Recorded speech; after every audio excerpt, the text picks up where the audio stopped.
Ladies and gentlemen, we got a brand new WWE Champion. And I'm going to say this. I'm excited, but I got to admit, it's not as fulfilling as the first one. That and more coming up on this episode, the special WWE Elimination Chamber results and reaction episode of Break It Down with Brian H. Keeping it 100. No, baby, that's for somebody else. We're just going to keep you right where you're at right now. It doesn't matter what you think. The Wrestling Realm presents Break It Down with Brian H. Hello, ladies and gentlemen. Welcome to this episode of Break It Down with Brian H. Keeping it 100. I'm your host, Brian H. Waters. This show, of course, is brought to you by the Wrestling Realm. If you haven't done so, go ahead, hit the subscribe button, and download the podcast on all social media platforms. Of course, what I want you to do is, if you haven't done so, subscribe to the YouTube channel. Folks, The Miz is the champion. The Miz is the champion. Let me know how you feel. Jump in the comments section. It's interesting to say the least. Something that I personally wasn't sure we was gonna get. Psych. I kind of knew once they you could tell the way the direction was going. Like, yeah, Miz is gonna get it, and I'm excited. I think this makes sense, right? Drew McIntyre. We gotta admit, Drew McIntyre was kind of getting boring. He was kind of getting boring. At least I'll say that to me personally, right? This is all, of course, my opinion. I know some people have different opinion. That's why we talk, we do these shows, and we have engaged in debates.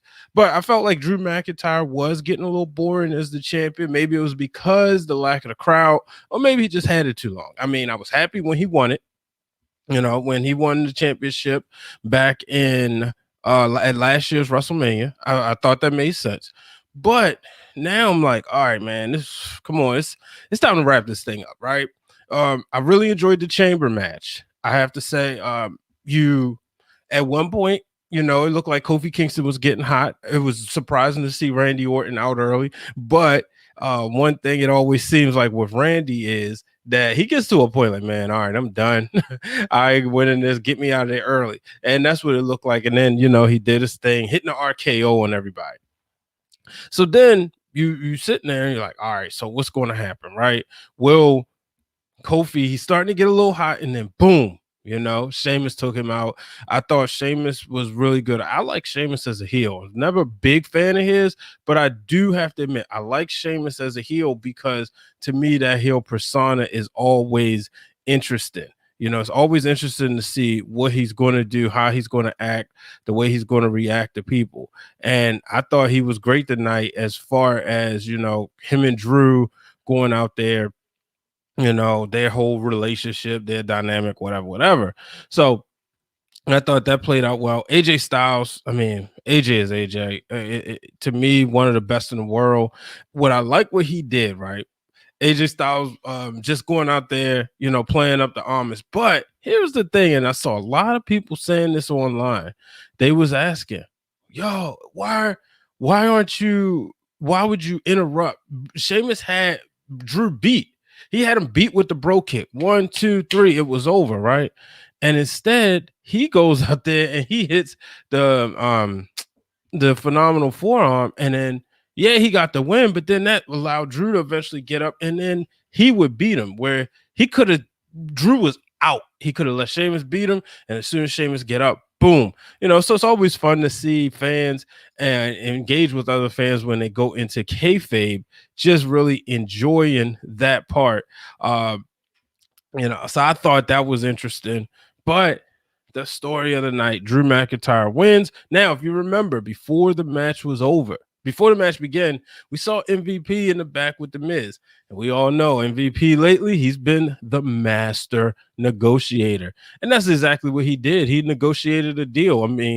Obviously, we'll find out tomorrow on Raw what the deal was, but it looked like he negotiated a deal where Lashley would go out there. Now, a lot of people was even saying on Facebook, Twitter, that perhaps maybe he bought the briefcase.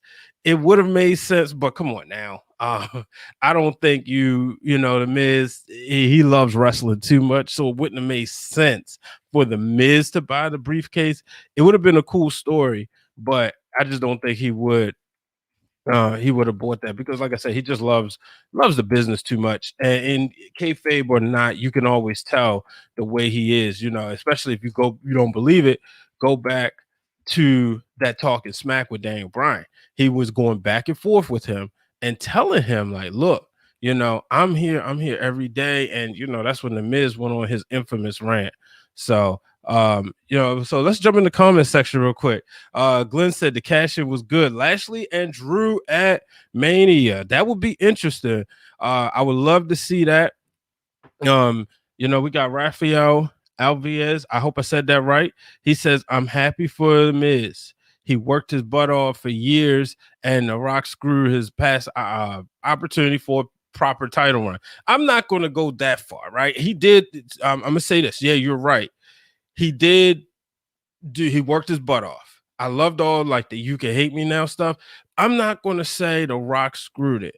Yes, the business was just in a different time, right? A lot of people were still trying to be sold on the Miz, and Miz was doing everything he could. But if Vince McMahon says, "Look, hey, we want to bring The Rock in," why wouldn't he? It's an opportunity. The Rock and Vince McMahon can do business. They always going to do business if business allows it. That's just what it is. It's always been that way. It always will be that way. Says what's this? Little goth boy Mike said it was awesome. Let's go, Miz.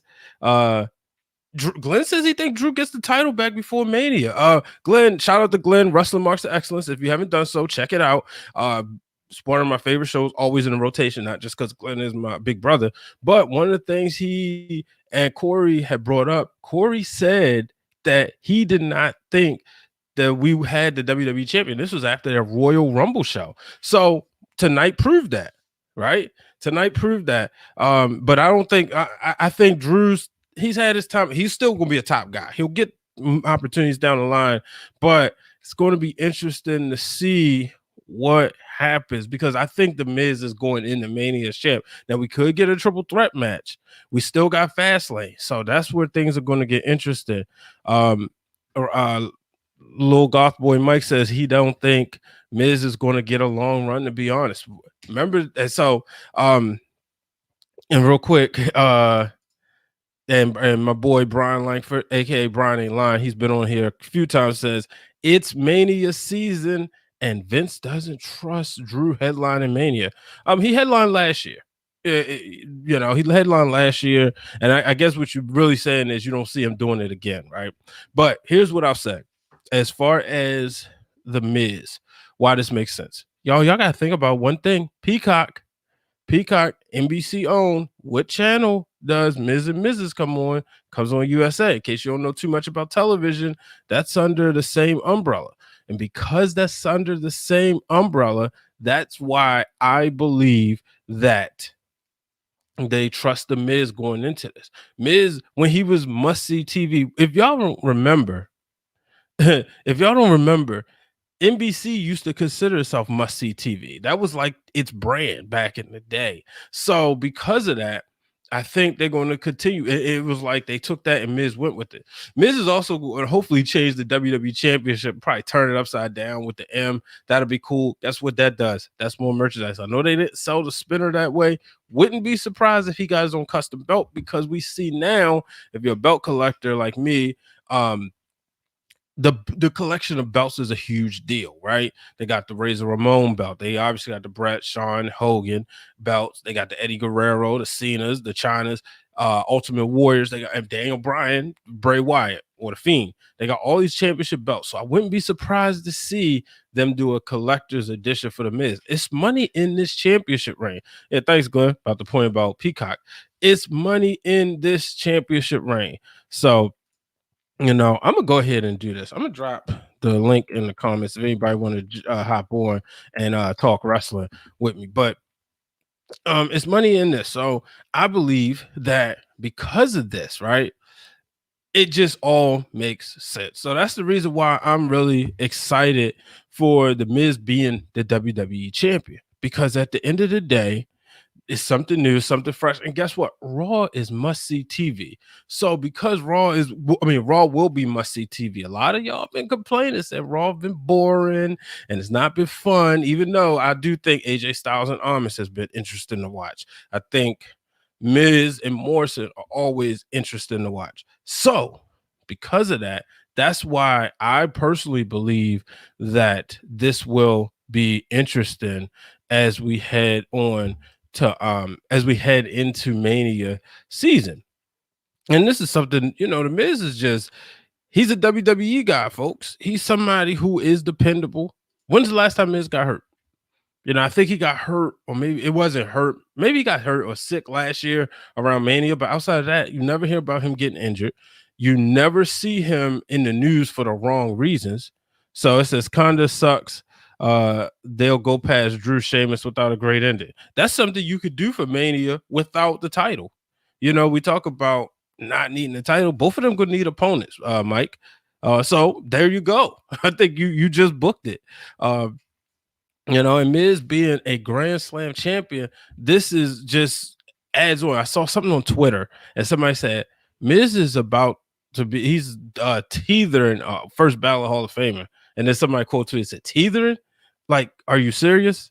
Miz is a Hall of Famer. No doubt about it. Miz is a Hall of Famer without a shadow of a doubt. The way I look at it is there's no way you don't put him in the Hall of Fame, right? Because, unless he does something crazy, for all that he's done. And I think if he haven't done so yet, he will break Chris Jericho's record for the most Intercontinental Championship reigns. It's to the point when you associate that white Intercontinental Championship. I know Cody Rhodes brought it back, but you associate it with the Miz. So that's going to be interesting. I got to take a quick break. Got a sponsor, so I got to take a quick break. I'll be right back, and we're going to talk about the Universal Championship. Today's episode is brought to you by the NBA Store. A new year brings the start of a new NBA season. Suit up with the latest gear to show your support for your team. If you're like me, you're a fan of the Los Angeles Lakers. But you know what? We can all have our own teams. We may be sidelined from going to the arena, but that doesn't mean you can't watch basketball from your couch in style. We are teaming up with the NBA and PodGo to bring our listeners up to 75% off on selected items. Yes, you heard that right. Go to podgo.co/NBA for up to 75% off selected items from the NBA Store. The NBA, where amazing happens. And I'm back, ladies and gentlemen. So now the Universal Championship. It's Edge. He's made it known. He is challenging Roman Reigns. Are you excited or not? I personally, I said this after the Royal Rumble. I wanted to see Edge and Drew. That was something different. Or I even said I wanted to see Edge and Finn Balor. But we obviously see what's going on down on NXT. So that's probably not going to happen. Yeah, shout out to Mike, who's a Laker fan, man. Appreciate you. But I do think, right? I honestly think that Edge and Roman will tear the house down. There's so much. They're going to go deep. They're going to get personal, right? You think about everything that Edge has been through trying to come back. And at the end of the day, SmackDown was Edge's home for the longest time. So if you think about that, just look what could happen when him and Roman get in a championship match. And before that, the promos, that's what I'm looking forward to. Real quick, Afro Kinks says, so darn happy for the Miz. Man, about 4 or 5 years overdue.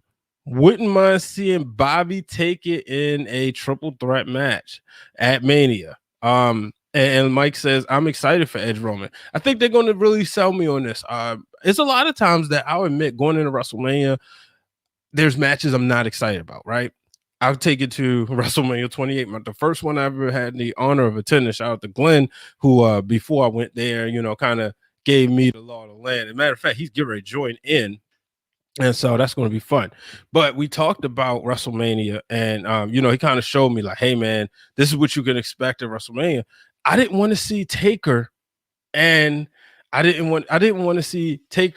and Triple H for the second time, back to back. I'm like, oh, come on, man. Don't nobody want to see that. But we got it. And it wasn't a problem. But now Edge and Roman, it's like, okay, it's here. I'm done complaining. I ain't even gonna say I was complaining, but I'm like, all right, this is where we're going, so I'm ready for it. And I love the fact Daniel Bryan winning this. And here's why. Like, Daniel Bryan was somebody who, Glenn, when you're ready, just throw your hand up. Let me know. I'll bring you in. All right, he's ready. Here we go. Ladies and gentlemen, we're bringing in the one and only Glenn Thomas of the Wrestling Marks of Excellence. Glenn, how you feeling? What's up, Brian? How you feeling, brother? Man, I can't hear you. I got to switch my earphones. You go ahead and speak while I do that. Let me know. Right. Let them know what your thoughts was as far as tonight was concerned. Yo, I thought it was great, man. For what I saw, I didn't catch the pay-per-view from the beginning. I caught it towards the end. But I thought the chamber match was great. I love the cash in to get it off of Drew. I love the fact that Edge is going with Roman. That's the money matchup. That's the money. If you want to really make the money and the money matchup, because you can't get Roman and Rock. You ain't getting Roman and Brock. So why not Roman and Edge? That's the money matchup. If you want to make the money, now you got the question in, can Edge knock Roman off the seat? Can he become the head of the table? Because as most of us thought, we thought Roman was going to carry this title forever. But now Edge really had a legitimate shot to knock Roman off. I mean, do you bring Edge back to lose? You know what I'm saying? He never lost the title. You know what's crazy about that? Can you hear me? Yeah, I got you. Okay. So here's the thing that's crazy about that. I said before, when Edge won the Royal Rumble last time, you was there, WrestleMania 26. He ended up losing. Mm-hmm. Do you bring up a good point? Do you bring Edge back not to win? But Roman has been like carrying this, that you really want to see like either somebody who's next up, or I'm gonna just go ahead and say it, The Rock knock him off, right? Because of the whole tribal chief head of the table. Right. But you intrigued because you're saying, like, do you bring Edge back to lose? Can Edge, he would go down in history as the only person to win the Royal Rumble twice and not successfully cash in at WrestleMania. That's what makes this so interesting. It does, and you gotta know this has to be night number 2. You don't put this on night number 1. This is when the 2 nights of WrestleMania. This is night number 2. This is what you build up to. It's going to be interesting to see. Like you said, I think you said it a few minutes ago. The lead up to this, the story, the promos leading up to this is going to be great because you get to hear both of these guys go back and forth. Ending when you throw Paul Heyman into the mix. Yo, those microphones are going to be hot. and sound bites. It's going to be crazy. It is. And the thing is, it's going to be in the same place, the Super Raymond James Stadium. Yeah. So, but because there's going to be a limited crowd, that's going to allow for more microphones. That's going to allow for, more, them to get really creative. So like you said, the mic, even going into it, the mics are going to be hot. Yes. It's going to be great, man. I like Edge is doing some of his best work. Think about it, since he came back, he's worked with Randy Orton. Now he did the work with Roman Reigns. Top guys. Top. And now Afro King says in the YouTube comments, he brought up, instead want to talk about Jey Uso's performance tonight as well. And that's something I definitely wanted to bring up because even Mike in the comments said he honestly thought we could get Roman and Uso again. I thought Jey Uso, I think people not giving him credit. He is looking like a top guy now, right? Him being in this chamber match, him going out there, the way he's performing, the way he did to Kevin Owens, right? And you can hear the commentator say it kind of made Big Cousin happy because this has been the guy who's been in his way all this time. And now he finally, he got him eliminated, but he destroyed his arm essentially. Could we get that matchup at WrestleMania? You could. I mean, you think about it. If we was talking about just tag teams, everybody said Jimmy was going to be the breakout star. Everybody thought Jimmy would be the guy. He's married to Naomi. He's on, Total Divas. He had everything going. But the best thing that happened was when Jimmy got hurt, Jay elevated his game. Jay took it to another level. And now you can see the Jey Uso like, dang, this dude can really go. He can really work. So now it's up in question, when Jimmy comes back, what do you do with the Usos? Because Jay's been running as a single competitor real well. So if he gets this program with with Kevin Owens, and they get a match at Mania. Yo, look how long it took the Usos as a tag team to get on the main card. You know, and now you get Jimmy, Jay, who gets on there by himself with Kevin. Yo, that speaks volumes for him. That'd be great for his work. And Mike says KO versus Uso will be one of those matches that could steal the show. And that's the thing about WrestleMania, right? With it being 2 nights, we're going to have quite a few of those matches where it's just like one-on-one and personal beefs. That's always what you want to see. When you go back, like if you like me around the time of WrestleMania, go back and watch all of them. Mm-hmm. There's always those matches that's not for the title, but it's personal.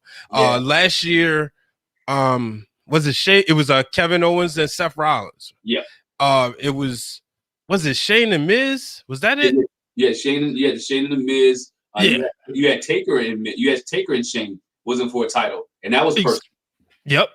So that's and that's the thing that's always interesting as we head into the season. I thought as much as because the way they did it, I said it could either happen 2 ways. Either they would win the match and have a match later, or they would do it quick. I thought with this ending quickly, it was better for Daniel Bryan to win as opposed to Cesaro winning. As we got Bryan A. Line coming on, it was better for Daniel Bryan to win as opposed to Cesaro, because had Cesaro won and not got his moment, at least a chance to shine in his wrestling, there would have been an issue. Yeah, one thing with Cesaro, I'm glad they gave him. Let's see if his contract plays an issue. You know what I'm saying? Mm-hmm. Moment trying to get him to stay. Are we looking at him being pushed because they want him to stay in the E? They don't want him to go over to AEW, where he will probably be a true star there. I think he does stay in the E, but I like to see Cesaro. I like where Cesaro is at right now with the work that he's putting in. I think it's and it's always about the wrestling. We got Brian in line, my man Brian Langford in the building. How you feeling, man? Man, we got an echo over there. All right, mute me. Yeah, his echo going.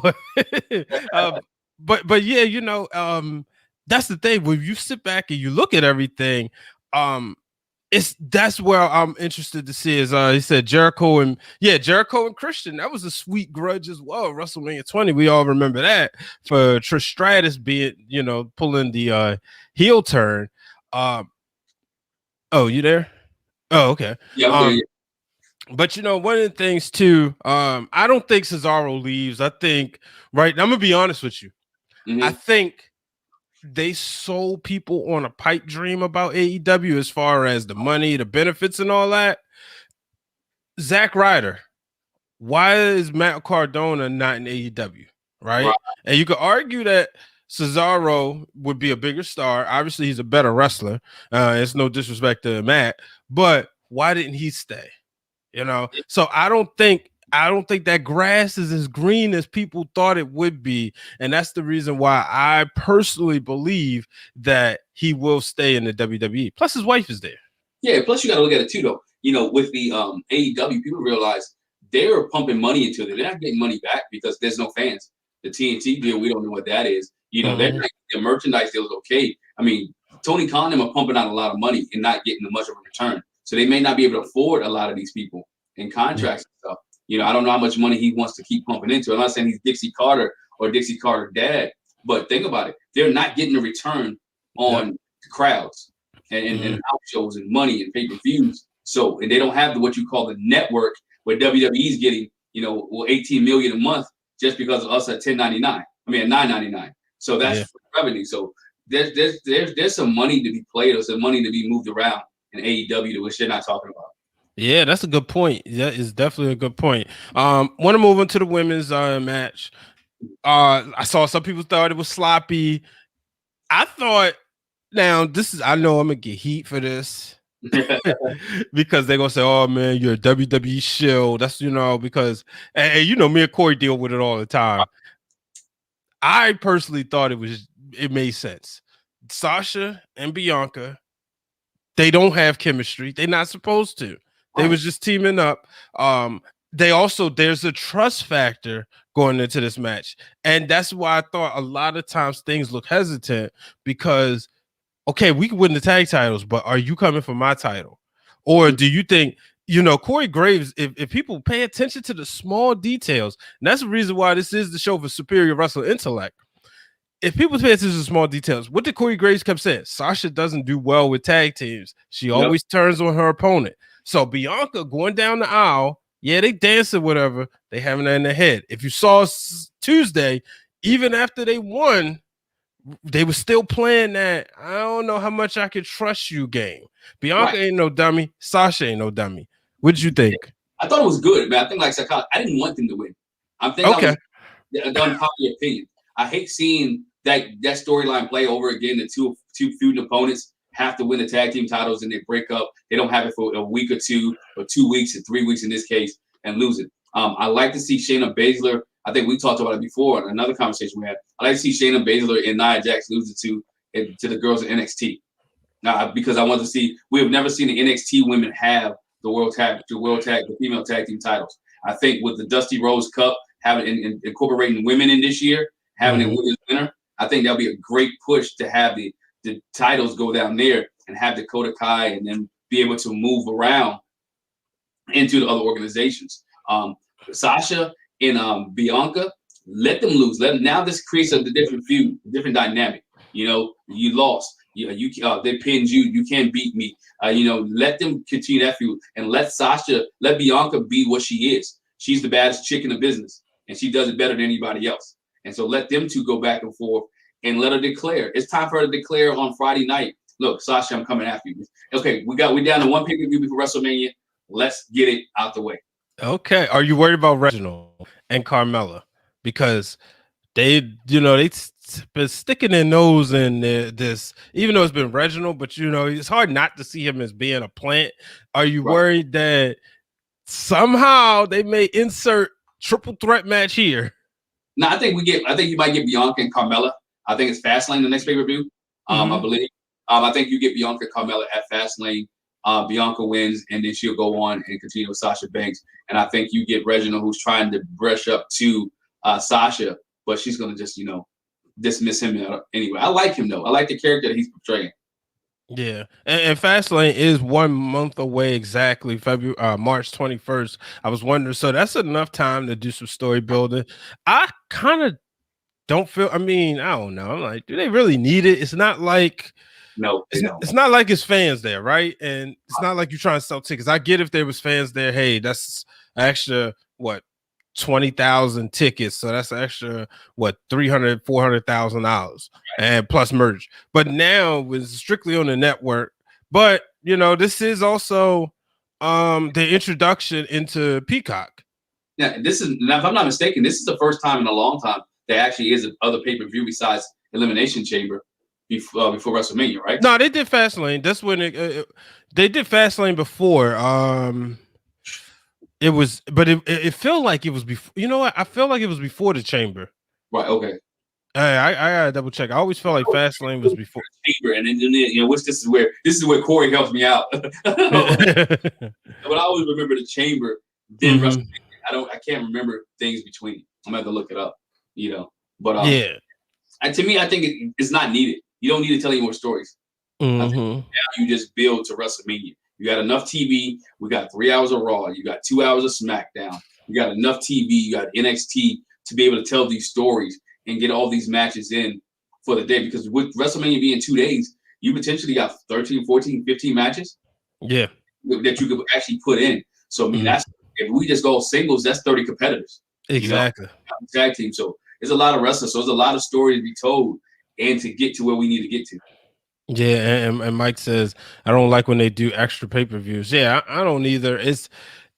But it's because too they give us the same match on Raw over and over and over again. So they don't need to do all these extra pay-per-views. But hey, we'll see. Like I said, it's a month away. We do have the extended time with Mania being the third week in April. So it's actually after Easter this year, right? So yeah, 2021. We thought 2020 was crazy. 2021 has completely thrown off quite a bit. So it's definitely interesting to see on which direction they go with things. Matt Riddle is the new United States champion. A lot of people don't like it.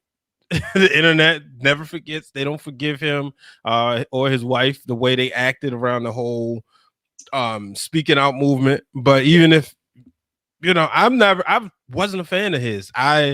I don't get the whole bro thing. I mean, I get it, but I don't like me. I don't walk around with no shoes. I ain't like Cody Rhodes for the longest time because he ain't wear knee pads. Yeah, they got California bro, a little bit between Rob Van Dam. They're playing up on the weed thing. I like the fact that he didn't beat Bobby Lashley for it. Mm-hmm. You keep Bobby Lashley whole. So if you're going to give it to Matt Riddle, that's the way. Because for Lashley, if you look at it for the last month and a half, Lashley has been destroying Matt Riddle. He's like the bully who's been beating up the little kid in the schoolyard. Every time he had a chance to put Matt Riddle down, he put him down. So it was Matt Riddle got a win. Does he keep it long? I don't know. I think Lashley established the U.S. title and made it relevant again. You got to give Riddle something. So we'll see how Riddle can handle it and hold on to it. I think Bobby Lashley's on the bigger fish. Yeah, okay. And I hope so. We got Brian back in here. Brian, how you feeling? Man, technical difficulties always happen on my end. It's like I'm unlucky with this. I'm unlucky. So, man, Lashley, and we'll bring you into the conversation about the other stuff earlier that we talked about. But Lashley and losing the United States Championship, he didn't get pinned. Glenn said he loved the way that you kind of protected him in this situation. How you feel about it? Yeah, you protect Lashley. That's the smartest thing you can do. So you have Riddle beat Morrison, which makes sense. Which you should have beat Keith Lee, because I'm not a big Keith Lee fan. But it protects Lashley, and it gives Lashley now time to move it to the main event spot, because that's where he's going now. He's not going to stay with the U.S. belt. I think he made it somewhat more relevant. I don't know what Riddle's going to do with it, but I like Lashley going into the main event status, and I don't know what it holds for him now, because Miz has the belt. So it's kind of like, what you going to turn Lashley face, or you going to go heel versus heel? I just don't know. Well, here's one thing, and I want to know what y'all think about this. You look at the Miz and you look at Morrison, and you remember last year when they was doing that hey Miz and Morrison gimmick, and they was rapping, right? Yeah. I'm gonna just come out and say it. They sound like two shiesty white boys. So the thing that would make the most sense is for the Miz to say, I don't know what you're talking about, the MVP, if it comes up to a situation where he say, hey man, you owe us one, because we essentially handed you the WWE Championship on a silver platter, and then he gets amnesia. Yeah. That's a good way to go with it. That's a good way to go with it, but I see Miz losing it by WrestleMania somehow. I think you owe a favor. It's very rarely do we see too many people carry the briefcase in the Mania anyway. I think Seth Rollins was the last one to do it at WrestleMania. So with him not having the briefcase, cashing in the briefcase was good. You had to get it off of Otis, because Otis really realistically wasn't going to beat anybody for the title. It was a good story to have Otis. Miz, hooked his way getting it off of Otis. Miz is Mr. Consistent, as Corey will always say. He's never injured. He's never hurt. He's your fail-safe. Last year, and then we don't know what else may be going on with Drew McIntyre neither.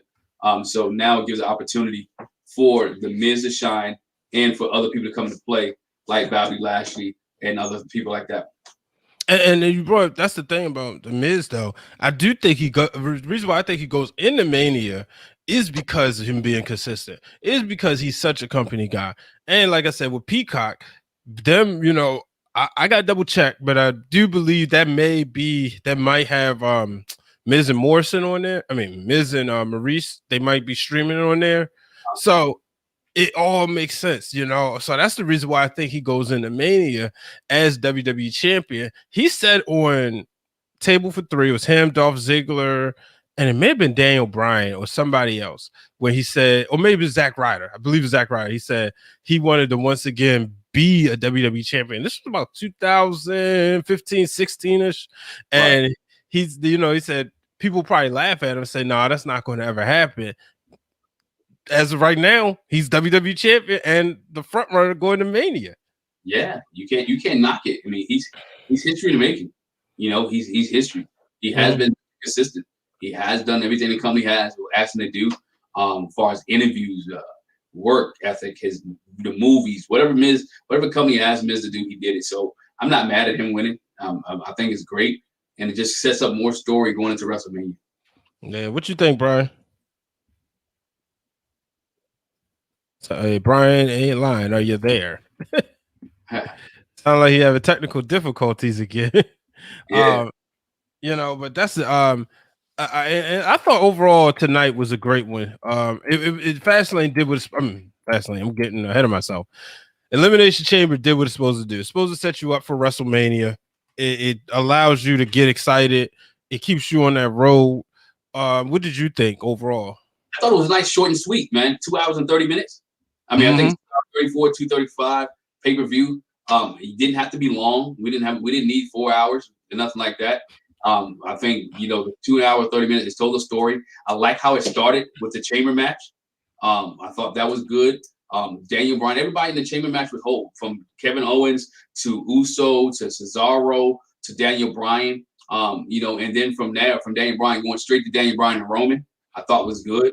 I thought, even like we just mentioned a few minutes ago with the Bianca Belair and Nia Jax and Shayna Baszler thing is great there. Let NXT get some shine later. Let Bianca and Sasha.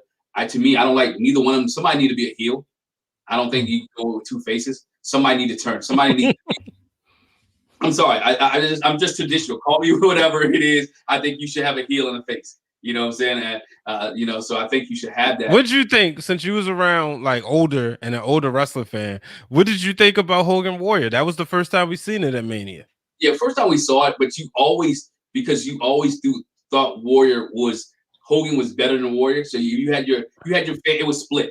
You had your Hulk Hogan fans, you had the newer guys for the Warrior, and you had your younger generation like, the Warrior's it. And then you had your Hulk Hogan haters. To me, if you look at it, I thought Hogan was the face and I thought Warrior was the heel, even though they both were faces at that time. Okay. But to me, in my mind, in my wrestling mind, I've always put one as the bad guy and always one as the good guy. Now, what about Bret and Shawn? Even Bret and Shawn, I thought with Bret and Shawn, for me, it was Bret was the heel and Shawn was the face in my mind. When you go Rock and Cena, I thought, to me, I thought Rock came in as the face and Cena was a little bit dirty, a little bit heel tag. Yeah. So to me, I don't know. I know a lot of wrestling fans look at it face. To me, I got to make one bad and one good. You know what I'm saying? In my opinion. Yeah. So here's the thing, though, right? The dilemma is with Sasha and Bianca. Sasha's crossing over, and at this point, do you really want to turn her? Right. Bianca, she's inspirational. You ain't gonna boo her at this point in time. I think you can make it where they're Rock Austin-esque. Okay. And I know that's huge to say, but when you look at Bret and Shawn, it was okay, we respect each other, right? Mm-hmm. When you look at Hogan and Warrior, it was a respect each other. When you looked at Rock and Austin, it was, I gotta beat you, Rock, to get what I want. And it was never about, hey, man, I respect you. It was, you're in my way. I got to get back to the top. And that's the way I think you can book this, as Sasha saying, look, I'm the boss. I respect you, but you ain't the best because you ain't beat me. And Bianca constantly saying, I am the EST and I'm going to beat you so I can prove that I'm the EST of WWE. So if you got to go face, that's the way I would do it. But I also see it's so easy and natural to see Sasha go heel that it would kind of make sense.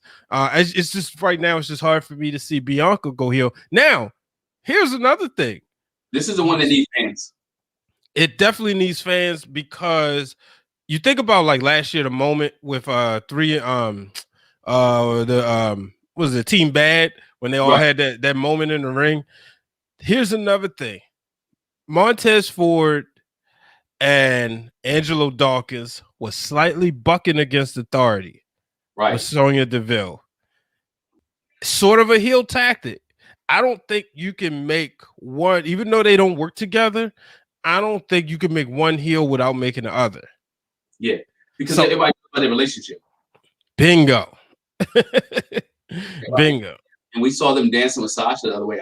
To me, I thought that would be something too. That would be a rift between them. Like, yo, how are you dancing out there with Sasha Banks? If you remember on SmackDown, how you out there dancing with her? That's my opponent. I tweeted that. Yep. That's my opponent. Why? Hold on for a minute, dog. You supposed to be. You're my man. We're not. So you can see a little rift there. Like you said, you made a good point. Sasha Banks is going. She's going Hollywood, man, with the Mandalorian and all the other things that she's doing. I mean, look, tonight she's on the Stone Cold podcast or whatever. Did you watch that yet? Because I watched it. So yeah, I watched it earlier. I won't ruin it, but okay. I'll just say I'll see a lot of people gaining respect for her. And I know there's been some controversy with a certain person trying to come at her. And it was just so funny. She just tweeted the other day something like, it was something along of like, I'm always in your head, or I'm getting all these opportunities, or I'm on a different level. And she just kind of like, you can see the shade. But and just look at, but I think going into this match, you don't need a heel. But it would be nice. It would be nice to tell the story, but I don't think you need one. Now, I would like this. It's still, for me, hard to choose who I want to win. But like we always say, the Wrestle Marks of Excellence. Bianca does Sasha better than Sasha does better. Sasha. Because Bianca's is more believable. You can believe Bianca was that chick in high school. Because she was probably the fastest. She probably had all the girls. all the guys, excuse me. She probably had everybody after. And Sasha was that nerd who stayed at the house and played video games, who actually turned herself into what she is. You about to make me ruin it. you literally, I'm going to just say that Sasha ain't go to school. Got you. I'll just leave it there. I'll just leave it. As to my point, she never experienced that stuff. But I'll say this, though, right? I think because Bianca came, she went in a different direction. If you pay attention to her, she's being, to me, her character, even though she's the boss, she's that boss. Y'all pay attention. Think or two could play that game when Bobby Brown looks in the mirror. Right. That's Sasha Banks right now. If you notice, you see the change in the outfits. Yeah. The way she's dancing. Shout out to Mike says, I'm Team Sasha. She always says she found herself when she came back, but in a different way. Sasha now is realizing that Sasha is sexy and people love her. You didn't see that before, and that's where the difference is, where I think she's still the boss, but she's not that. Like she always say, like she chose it because Snoop Dogg and Dusty was the only person who got it. She's changed her character so much that you see she's becoming sort of like a little vixen, and it's really put an edge on her character. And that's the thing right there that I think is going to be interesting as we move forward. It is. I'm ready for that match. I am ready for that match. I think it closes out night one. You know what? It should. It could. It could. It should. Yeah, I think it closes out night one. Could be wrong, and like even Mike said in the chat, Miz versus who though at WrestleMania, you can have Miz versus Bobby Lashley, and I think in this case you could turn Miz face as the champion. You could also turn Miz. It's hard for me to see the Hurt Business being faces unless there's a crowd. Because to me, them being faces with the crowd, they have to play off of that, giving the crowd like shirts or money or whatever. Yeah, I think Hurt Business as faces is good. MVP is a better heel, in my opinion. I think MVP is a great heel. I think what he's doing is heelish. What you said, Miz, I don't think Miz makes it to WrestleMania. I know he makes it to WrestleMania as a champion. Mm-hmm. Truth be told, I can see Randy Orton getting it off the Miz, and how we get Orton and Bray Wyatt for the title at WrestleMania. That's another one. But who's the face?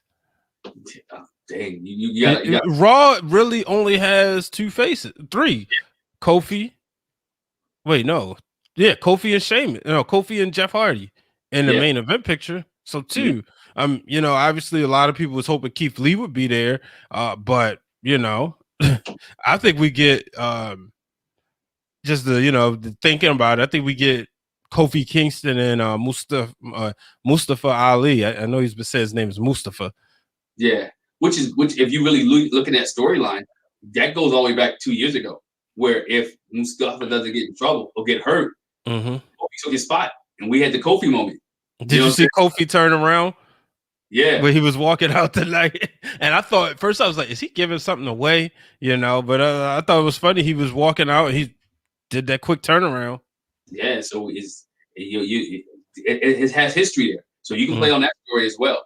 So I mean, like I said, 13, 14 matches at WrestleMania with all of them having deep stories. Yeah, deep stories. Yeah, definitely, man. But yeah. So yeah, overall, I'm gonna do one of your takes. What do you give the pay-per-view? Man, I give the pay-per-view about we're going grades. I give it about a B+. Okay, I'm with you right there. It was short, sweet, and it told a story. Yeah, absolutely. Didn't drag anything out tonight. Yeah, and that's why I like that. With fans not being there, they've been giving us these shorter pay-per-views. I think it's the thing of, you setting up all this equipment, all this, you got all these fans coming in, you want to give them their money's worth. But you look at it, this was 2.5 hours. Yeah. SummerSlam, I think, was about 3 hours. So I'm down for the short pay-per-views. Obviously, I can't wait to go back to wrestling shows when it's everything is all safe, because it's just nothing like the atmosphere. But for the time being, counting down to Texas next year. yeah, definitely. That's what I'm looking forward to. I've never been to Dallas, so yeah. Do you think they break the record that they had set last year or a few years ago? Yeah, I think so, because if Texas is the first WrestleMania where they can have everybody in there, this is going to sell out quickly. Yeah. I mean, standing room only, 100,000+ people. They're going to set the record. That's there. And also providing they have a full roster, because you remember when y'all went there, they had about 12 big injuries, I think. Right. Seth Rollins was hurt that year. John Cena was hurt. It was a lot of injuries that year. So yeah, if everybody's there and everybody's healthy, I think it blows out the water. I think the main record at Dallas, Texas Stadium, believe it or not, is George Strait. George Strait concert. I think this can really compete with the George Strait concert. And somebody probably like, how do you know that was George Strait? Don't worry about how I know it was George Strait in Dallas. It was George Strait who has the record. So. Yep. And you go back, if you look at it too, when you look at that, they will, I think they'll make sure they can squeeze everybody in. But that was The Rock's last match. Yes. So and that would be something too. The Rock, I know you say LA. Would The Rock want to come back and plant the seed? Because he got to do his a year in advance. What he plans to seed with Roman? He plants the seed, and you got Ronda who may come back. You got Brock who may be back on the roster. Then, in Texas, you may get an Undertaker sighting. You may get Austin. So you may get a Shawn Michaels. So you may get and Edge is still wrestling. So you may get a heavy Dallas, Texas WrestleMania next year. And we got a question. Do you see any big names coming back from Mania this year? No. Okay. I don't. I know people got Cena out there. I don't. Just for the fact that it doesn't have crowds. If you save all that stuff till you have a crowd. Yeah, I don't think you'll have any big names, but it'd be something like how Carlito was. I know he's gone now, but something like that where it's a maybe somebody that has a Legends deal, but not necessarily a Hall of Famer. I just don't know who it would be, but that's what I think you get. Yeah, me too. I think you might get a Becky Lynch sighting. Okay. You might get a sighting. I don't think she's getting a match, but you might get a Becky Lynch sighting. What do you think about the new Seth Rollins? Or the old new kind of back? I gotta see it play out. I gotta see how it plays out. I like it for the most part. In industrial wise, I like it. I want to see where it goes. As long as he ain't the Monday night or Friday night Messiah, I'm good. Yeah. Friday night Fire Tuck. I don't know. Yeah. I want to see how it plays out with him, and I want to see who they make a dance partner for him. I think Rollins, he need good dance partners. Yeah, definitely. I want to see how that goes. Yeah, but as we get out here, man, let people know where they can find you. Man, you can find me at The Real Glenn Thomas. You can find Wrestling Marks for Excellence, WMOE podcast, and on Instagram and on Twitter. All right, that is Glenn Thomas. Ladies and gentlemen, thank you for joining the Wrestling Realms Break It Down with Brian H. by keeping it 100. If you want to support the show, you can now go on to buymeacoffee.com/Wrestling Realm, and you can support the show for just as low as $5. Shout out to Dr. D, Daryl Johnson. Shout out to Cody Stewart and Christina Allen as they support the show. Definitely appreciate them.